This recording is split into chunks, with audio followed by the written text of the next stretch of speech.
friends, Jessica Jackstock here. I want to talk today about whether or not essential oils can cause allergies.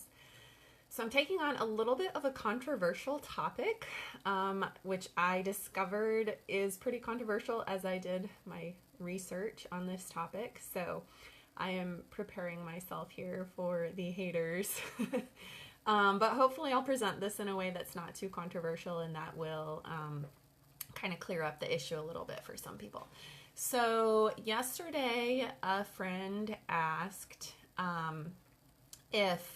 so she talked about the fact that she and her husband are very sensitive to synthetic fragrances. Like, if you walk down the cleaning aisle at the grocery store and you're going past all of like the laundry detergents and the household cleaning products and everything that has like these synthetic fragrances in them.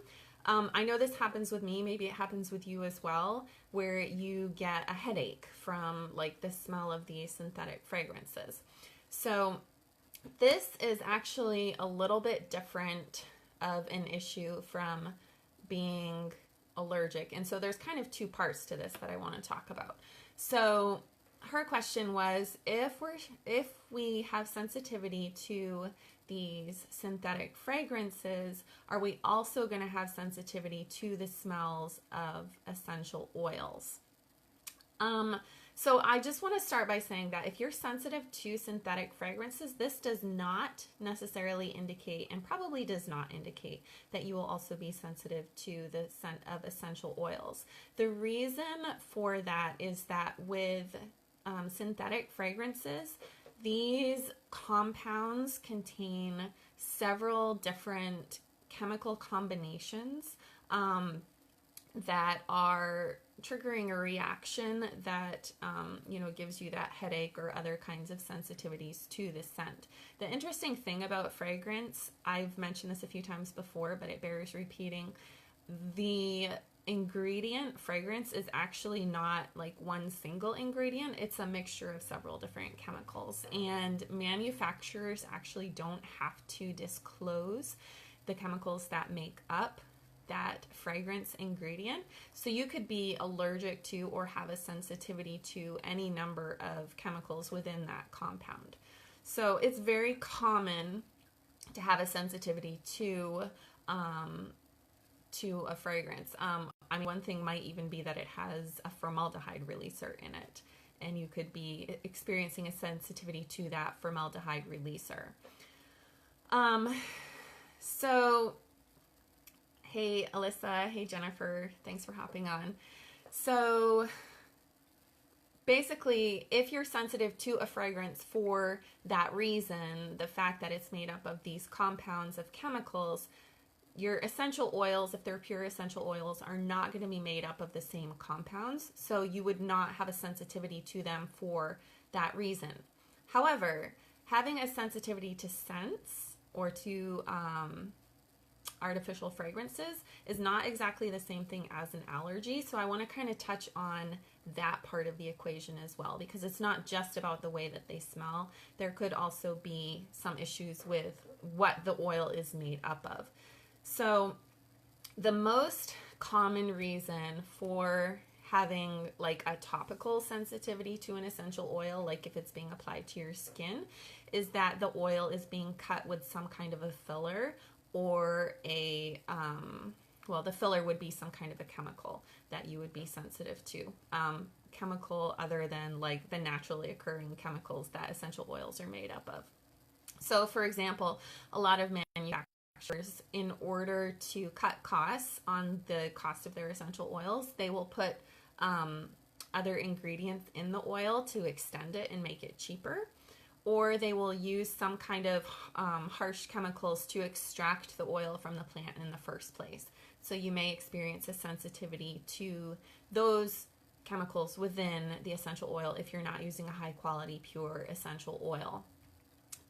There may also be like a reaction to, say, pesticides that were used in the growing of the crop that went into that essential oil. And my research that I was doing indicated that this is especially common with like the cold pressed oils, for example, your citrus oils. those are more likely to have like the pesticides that were on the original plant pass through into the oil itself. So it's really important to be careful that the oils that you're using are of high quality and that they have not had pesticides used on them. They've not had other kinds of chemicals that go into the oil in some way. Now, with pure essential oils, when we start talking about pure essential oils, there is a little bit of controversy here. And this is where I get to the part of the discussion that I said at the beginning. I'm kind of preparing for the haters here, because there are people who say that it is impossible to have an allergic reaction to a pure essential oil because pure essential oils do not contain proteins, and the proteins are larger molecules that are more likely to cause a sensitivity. However, the research I did indicates that it is possible to have a reaction to an essential oil even if it's pure, but allergic reactions are rare. Now, I want to talk a little bit about the science behind how this is possible even if they don't contain protein molecules.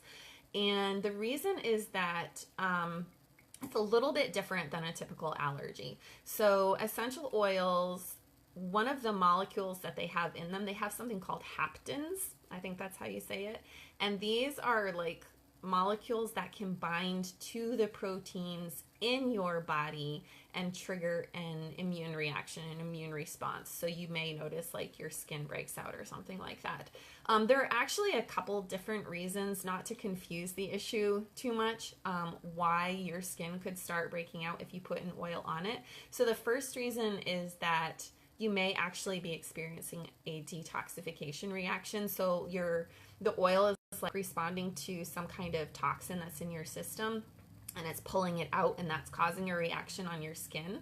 However, it is also possible for there to be an actual allergic reaction to the oil when it binds, when the haptens bind with the proteins in your body. So in the research that I was looking at, it's kind of similar to like, for example, poison ivy or penicillin or nickel. None of those contain protein molecules, but they all have haptens, which can bind with your proteins and cause that immune response. So basically the best thing to do is just like to test a specific oil before you use it if you know that you have some kind of sensitivities, to make sure that you're not going to have an allergic response to a particular oil. There's also the case that if you are allergic to something else, there's this thing called cross sensitivity. So for example, like if you have a ragweed allergy, you may experience like a sensitivity to chamomile essential oil. So if you know that you have some kind of an allergy, then you would know to be more careful with a particular kind of essential oil. So for example, my son has very, very sensitive skin. So like even the oils that are supposed to be really good for kids, like lavender essential oil, and guys, I'm using pure, like high quality essential oils that I trust the source and I know that they're not being contaminated. But like lavender oil, and then even some oils that are specially formulated for kids and that are pre-diluted, he will have a reaction to. So I actually have to like dilute them even more than you might normally do with a child. And that's just because he has sensitive skin. I don't know if that's technically an allergic reaction or if it's just the idea of like too much of a good thing. But we all know that like it's possible to get too much of a good thing, right? So even like we talked a little bit at the beginning about people being sensitive to scents, and how being sensitive to a synthetic fragrance does not necessarily indicate that you will be sensitive to essential oil scents.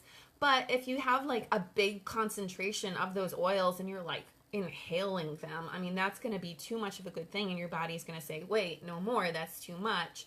So the answer could just be as simple as using a little bit less of the oil, or, you know, if you're going to be diffusing it, or like in my son's case, using a little less by diluting it with more of a carrier oil.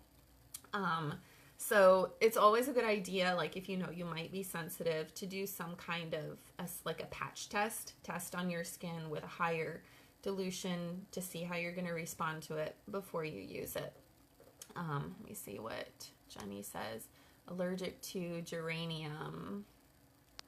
Yeah. So Jenny, it might be interesting to know, like, if you have other things that you're allergic to, like if there may be some kind of a cross sensitivity, like what I referenced before. Or I did also mention that there's a possibility of some kind of a detoxification response. So it could be like, if you were to continue trying to use it, you may notice that you stop responding in that way. But like the only way to figure that out is to keep using it. So it may be just like, well, it's not worth it to me to keep using geranium because I might actually be allergic to it. So I'm just going to stop using geranium. You know, you kind of have to make that call for yourself, whether you want to take the time to figure out if it's an allergic response or a detox response. So yeah, so basically there are a few things you can do to make sure, yeah, if you keep getting the same response, Jenny, then there probably is some kind of an allergy there and it's best just not to use it. So to make sure that you're not having a negative response to your essential oils, there are a couple of things that you can do. The first thing is, like I said a few times, you can do a skin test, like a patch test, you know, like take a little patch on your arm and just try to see if you respond to it before you like try to use it in copious amounts.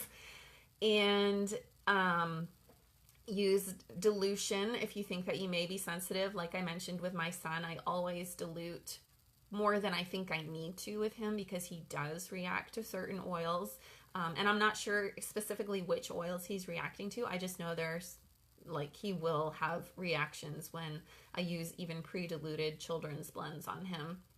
And then the second thing is to make sure that you are using high quality oils that you can be sure have not been contaminated in some way, in case the reaction you're having is to like added chemicals, like synthetic chemicals in the oils, because that is always a possibility. Basically, the farther away you get from the distiller of the essential oil, the more chance that there was some kind of other chemical like introduced in the process.